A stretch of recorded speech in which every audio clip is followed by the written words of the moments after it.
نبی صلی اللہ علیہ وسلم نے فرمایا کہ مجھے سب سے زیادہ پریشان کیا گیا ہے، دکھ ختم نہیں کیا جا سکتا، ہاں اس کا اثر ختم کیا جا سکتا ہے۔ رنج سے خوگر ہوا انسان تو مٹ جاتا ہے رنج والی بات۔ ہر طرح کے دکھ کی صرف ایک ریزن ہے، ایک وجہ ہے، اور وہ ہے ریزسٹنس۔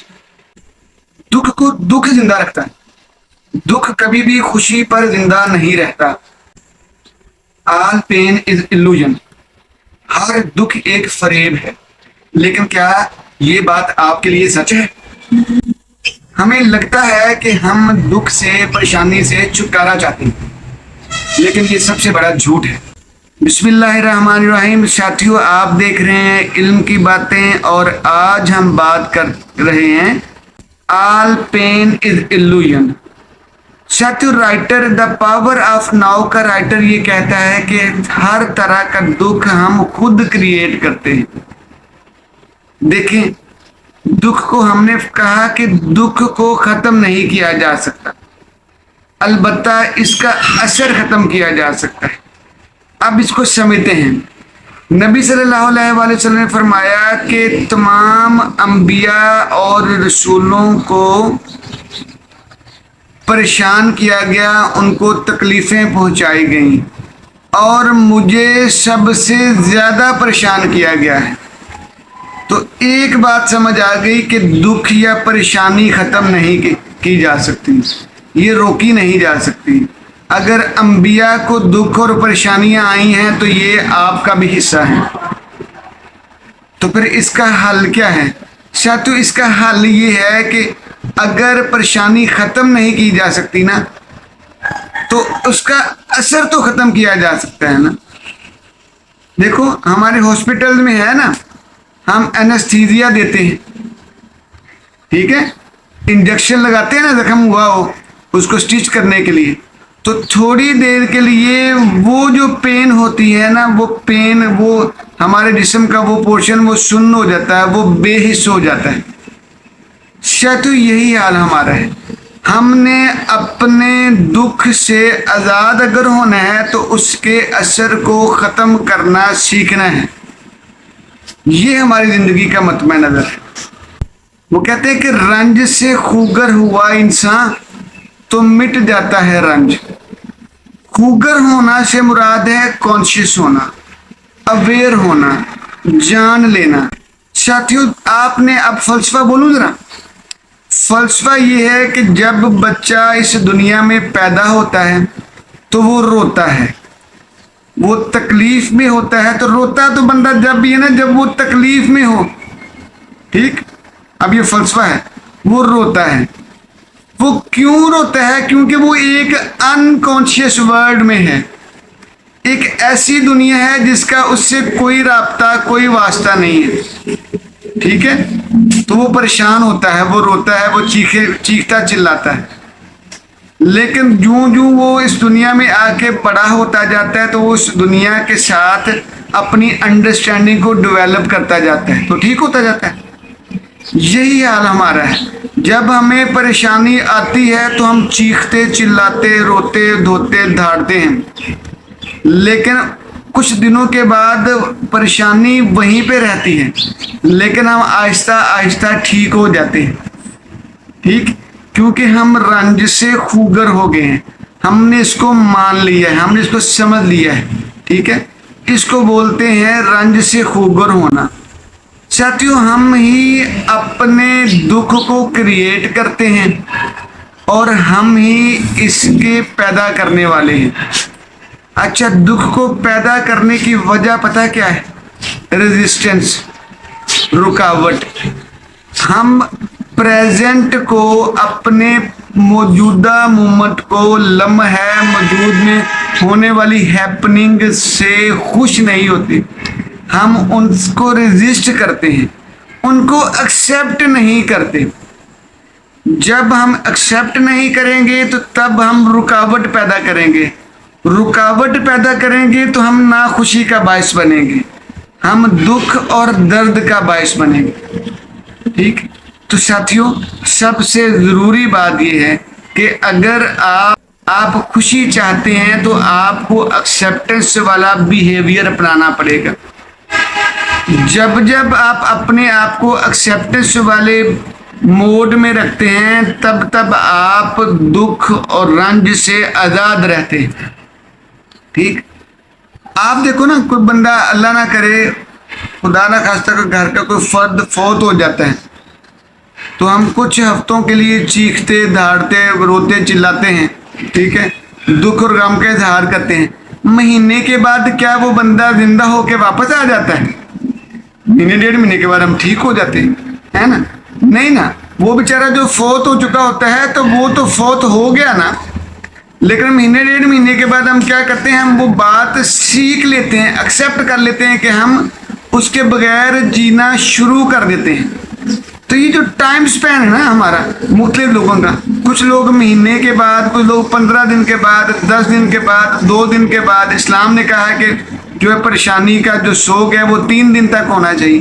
یہ جو چیزیں ہیں نا، یہ ہم ایکسیپٹنس کا ہمارا پیریڈ ہے. ہم اس پیریڈ کو جتنا کم سے کم رکھیں گے اتنا ہم زیادہ خوش اور زیادہ دکھ سے دور رہیں گے. ٹھیک. ساتھیو، دکھ کو نا دکھ ہی زندہ رکھتا ہے.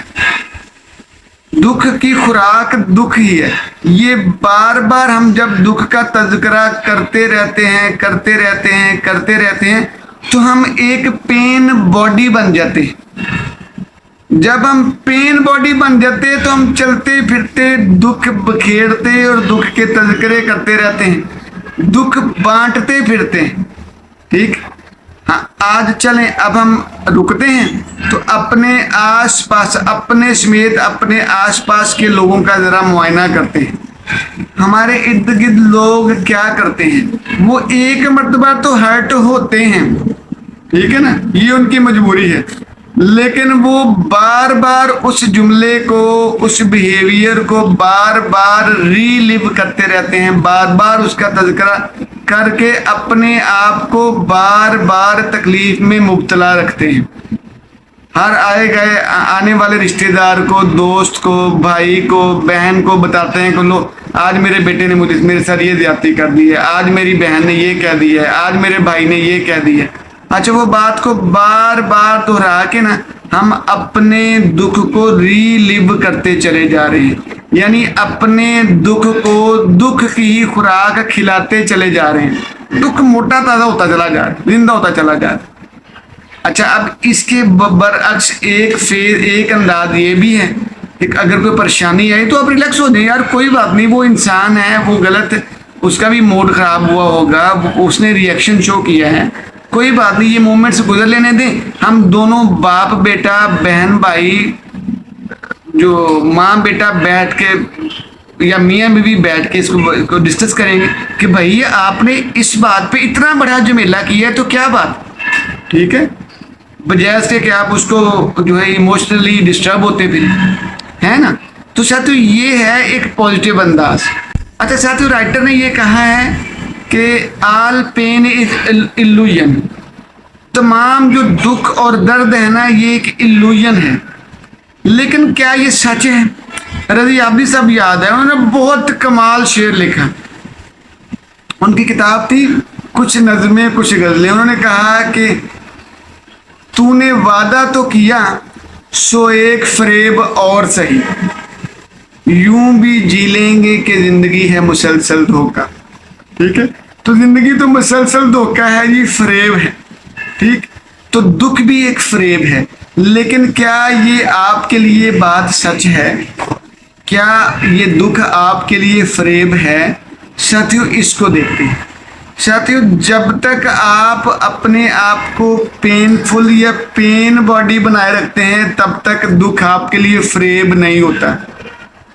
لیکن جب آپ رنج سے خوگر ہو جاتے ہیں، جب اس کو پہچان لیتے ہیں، جس لمحے آپ اپنی پین باڈی کو جو آپ کے اندر بستی ہے، جو دکھ آپ کے اندر بستا ہے، جس لمحے آپ اس کو جان لیتے ہیں تو یہ ایک چور ہے، آپ اس کو پکڑ لیے، تب آپ اویئر ہونا شروع ہو جاتے ہیں، تب آپ کا دکھ، آپ کا رنج رفع ہونا شروع ہو جاتا ہے.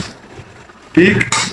لیکن جب آپ پریشانی کا تذکرے ہی کرتے رہتے ہیں تب تک آپ اس الوژن کا وکٹم ہی رہتے ہیں. ٹھیک. اب اس کی میں ہمارے دیہاتوں میں جو مثال استعمال ہوتی ہے میں مثال دوں نا آپ کو, بڑی مزیدار ہے. وہ کہتے ہیں کہ ایک آدمی, ایک بچہ یا لڑکا جو ہے نا اس کا باپ فوت ہو جاتا ہے. اب وہ بیٹھا ہے تو وہ اس کو پریشانی میں روتا ہی چلا جا رہا ہے. تو ایک بابا جی بڑے سیانے وہ پاس بیٹھے ہوئے تھے. ٹھیک ہے, ہمارے پنجابی میں بولتے پھوڑی, ہمارے سارے لوگ بیٹھے ہوتے ہیں اور وہ افسوس میں جو ہے وہ شریک ہوتے ہیں, غم میں دکھ میں شریک ہوتے ہیں. تو ایک بابا جی بڑے سیانے بیٹھے ہوئے تھے. بابا جی نے کہا کہ اس کے جس کا باپ ہوتے ہیں نا اس کے ساتھ والے کو کہتے پتر تیرا کی حال ہے, اما دا کی حال ہے تیری دا. کہتے ہو چاچا جی اما نو فوت ہوئے نو تو ہو گئے نے سال ہو گیا. اما نے بڑا دکھ کٹیا سی, ہون تے بیچاری فوت ہونے سال ہو گیا. اما نے بڑی تکلیف دیکھی. اچھا اللہ پتر اللہ انہوں جنت نصیب کرے, چنگی سی تہاڈی ماں. ٹھیک. اچھا دوسرا بھی ساتھ اس کا دوست بیٹھا ہوتا ہے. اس کا پتر تیرے ابے کا کی حال ہے, ٹھیک ہے ہن چلنا پھردا ہے. اور تایا جی کی ہو گیا تہاڈی یادداشت نو, ابے نو فوت ہوئے نو تو 2 سال ہو گئے نے. اچھا, اور اب وہ تو سن رہا ہے نا جس کا باپ ابھی فوت ہوا ہے. اب وہ ریلیکس ہونا شروع ہو گیا کہ ہاں اس کی ماں کو ماما کو مرے 6 سال ہو گیا ہے, جو دوست ہے میرا اس کا باپ کو مرے 2 سال ہو گئے ہیں, تو میں بھی زندہ رہ سکتا ہوں, میں بھی اس دکھ کو جھیل سکتا ہوں. ٹھیک ہے. تو ساتھیو یہ بات ٹھیک ہے, جب ہم اپنا بیہیویئر اپنا ایٹیٹیوڈ بدلیں گے نا تو دکھ کا جو ہے نا اثر آٹومیٹکلی بدل جائے گا. اس کو کر کے دیکھیے گا. ٹھیک ہے. یہ بالکل بڑی آسان کام ہے, لیکن چونکہ ہم نا اپنے ایموشنلی ڈسٹرب ہوتے ہیں, اپنے ایموشنز کو ہم نے پکڑا ہوتا ہے, ہم نے اپنے آپ کو سیلف پٹی والے فیز میں لے کے گئے ہوتے ہیں. ہم تو چاہتے ہیں کہ کوئی ہمارے ساتھ جو ہے وہ خود ترسی سیلف پٹی والا معاملہ ہے, خود ہمارے ساتھ کوئی ترس کھائے, ہمارے سے کوئی نرمی والے جملے بولے, نرم جملے بولے, سمجھے کہ یار یہ بڑا وکٹم ہو گیا, یہ بڑا دکھ کا شکار ہو گیا, یہ بڑا مظلوم ہو گیا, مظلوم بن گیا ہے, اس کے اوپر بڑا ظلم ہوا ہے. ٹھیک ہے. تو ہم تو اس والے فیز میں رہتے ہیں جس کی وجہ سے ہم اپنے دکھ سے جان نہیں چھڑا سکتے. ورنہ زندگی کا حصہ ہے یار, یہ کام ہو گیا ٹھیک ہے آگے چلیں, ہاں یہ ٹھیک ہے. اب اس کے اگر میں نے 15 یا 20 دن کے بعد میں نے ٹھیک ہونا ہی ہے تو میں ابھی ٹھیک ہو جاتا ہوں. ٹھیک ہے نا. تو ساتھیو یہ ایک لرننگ ہے, یہ ایک نئی طرح کی لرننگ ہے. پلیز اس کو سیکھیے گا. میں جملہ دہرا دیتا ہوں, اگر آپ نے 1 مہینے کے بعد چیزوں کو ایکسیپٹ کرنا ہے نا تو پلیز ابھی ایکسیپٹ کر لیجیے گا. اسلام نے ایک نارملائز کرنے کے لیے ایک ہی طریقہ بتایا ہے کہ سوگ 3 دن کا ہوتا ہے, یعنی غم یا دکھ 3 دن تک ہی رکھنا چاہیے. تو بڑی سے بڑی پریشانی کے سامنے بھی اگر آپ ریزسٹنس کھڑی کریں تو بھائی 3 دن سے زیادہ کھڑی نہ کیجیے گا, ورنہ آپ بیمار اور پریشان رہنا شروع ہو جائیں گے. ٹھیک ساتھیو, یہ تھی ہماری علم کی باتیں. ہماری ریکویسٹ ہے کہ ان علم کی باتوں کو عمل کی باتیں بنائیے گا.